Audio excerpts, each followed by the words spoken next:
Yeah.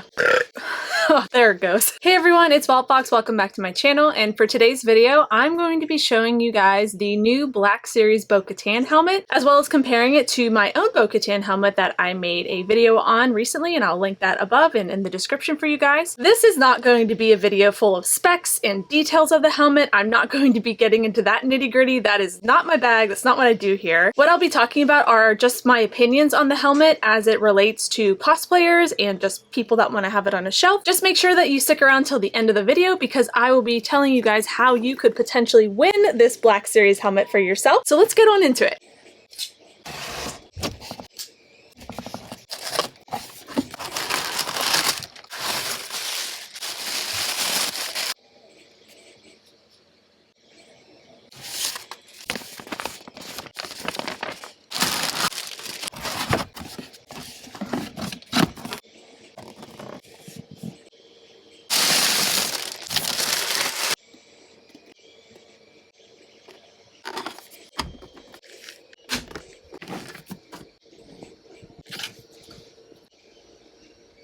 So whenever I first took this out of the box, I was very impressed with myself and how I made my own Bo-Katan helmet because I thought that I matched like the weathering and the color perfectly. So here are some just basic things about the helmet that we'll get out of the way. It does come with this internal helmet hat liner, and that basically is there so you can kind of tighten it against your head so you're not as much of a bobblehead. And I have heard from some of my patrons that they bought it and it fits them perfectly, and they've got different size heads than I do. I believe my head circumference is 22 inches. Wait, I have a tailor's measure, and this just goes out to all the people from my scaling video whenever I didn't know what this was called, who said that I was not a professional because I didn't know what it was called. I just forgot, okay? Is that 22?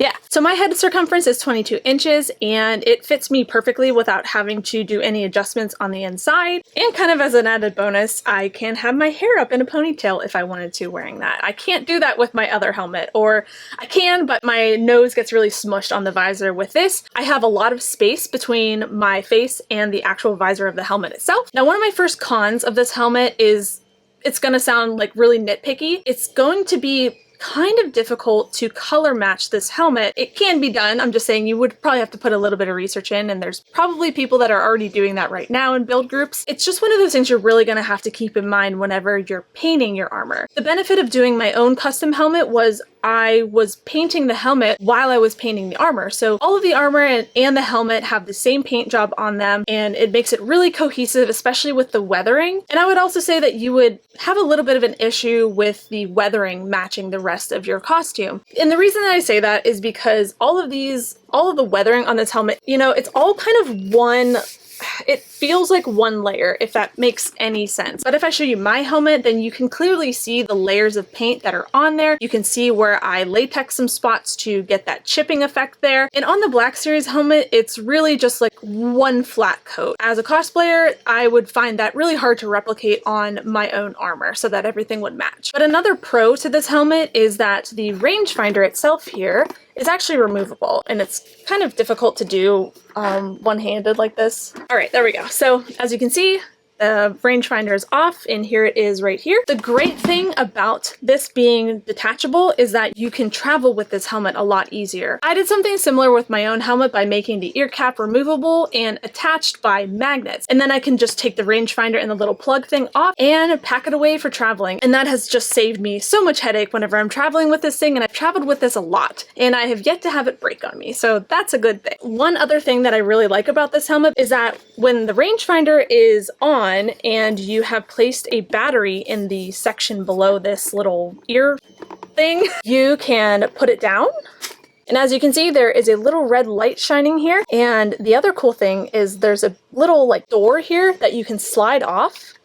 And it has like this whole LED panel there. It doesn't come with a AAA battery, which really doesn't surprise me nowadays because there's a lot more regulations that go into shipping things that have a battery included in them. So just be aware of that whenever you're ordering your helmet. You're going to need a AAA battery. And you'll also need a really small Phillips head screwdriver to open up that compartment. Comparing that to my helmet, mine doesn't have any LEDs in it. And that's because I find LEDs to be more trouble than they're worth. I cosplay mostly at conventions. And whenever I'm in a convention hall, they don't really show up well, so I'm not the LED gal, okay? Now, another con about the Black Series helmet is that I find the visor inside of this to be a little bit too light for my liking. I'm not entirely sure how well you can see it, and God, I hope I'm not screaming. This is a very light visor, and you may be able to see a little silhouette of my face. It's just not my favorite type of visor. I prefer to use these welding visors on Amazon, and they're like a tinted shade of green. I know everyone gets freaked out because they're green, but the thing is whenever they're in a helmet, you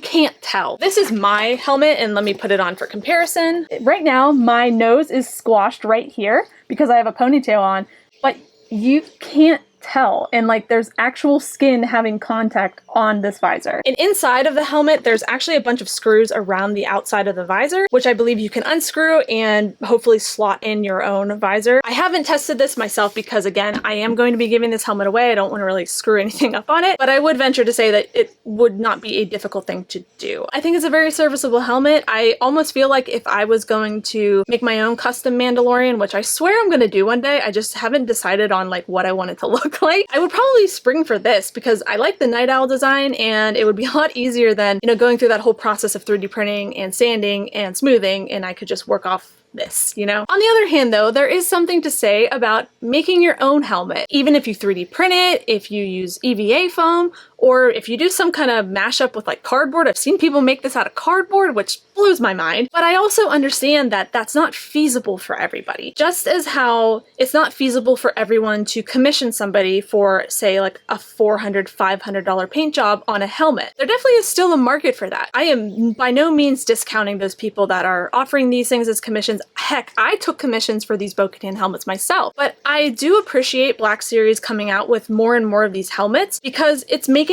cosplay a little bit more accessible to, you know, someone just wanting to do this purely for fun. Because I think we have to remember that cosplay is not always about making stuff. For me, it is. I enjoy the actual process of making things and seeing it through from a raw print to a finished product, but some people don't, and that's totally valid. Some people just want to put a costume on and want to have a good time, and they don't want to stress about having to, you know, get their workspace dirty or even like find a place to work if they don't have that. I've gotten a lot of questions from people who are in apartments and asking me if they can, you know, spray paint in their apartment, which you really shouldn't do. Don't do that. There's a whole bunch of people that just want to wear this as a costume and just have fun in it and not worry about like craftsmanship and all that kind of stuff. And I think this is great for people like that. I also think it's totally fine if you want to get this for your Bo-Katan build. Like I said, the only things that I would have a problem with are trying to match this paint color to the rest of my armor, as well as being able to get the like weathering and everything on your armor kind of cohesive so it all looks like you painted it all at once. And also the visor. I'm not crazy about the visor, but you might like it. This is just my opinion, honestly. So yeah, those are my final thoughts, and I will be boxing this back up in order to give away to one of you guys. And all that you have to do in order to enter this giveaway is go to the description down below and click on the first link that you see, and that will direct you to a page with a bunch of different tasks that you can do in order to gain more entries into the giveaway. Don't feel like you have to do all of them. This is just available if you want to. The giveaway entry period will end on June 17th at 12 p.m. Eastern Standard Time, and over that weekend, I will use that time to select and reach out to the winner of the contest, and I will get this helmet out to you as soon as I possibly can. But if you don't win this helmet, don't worry, because there will be some more giveaways this year. I really want to give back to you guys for your support of my channel throughout the years, and special thanks to all of my Patreon supporters who have been hearing all about this stuff behind the scenes. And if you'd like to join them, you can go head over to patreon.com/vaultfox. Thank you so much for watching, and I will see you guys next time. Bye!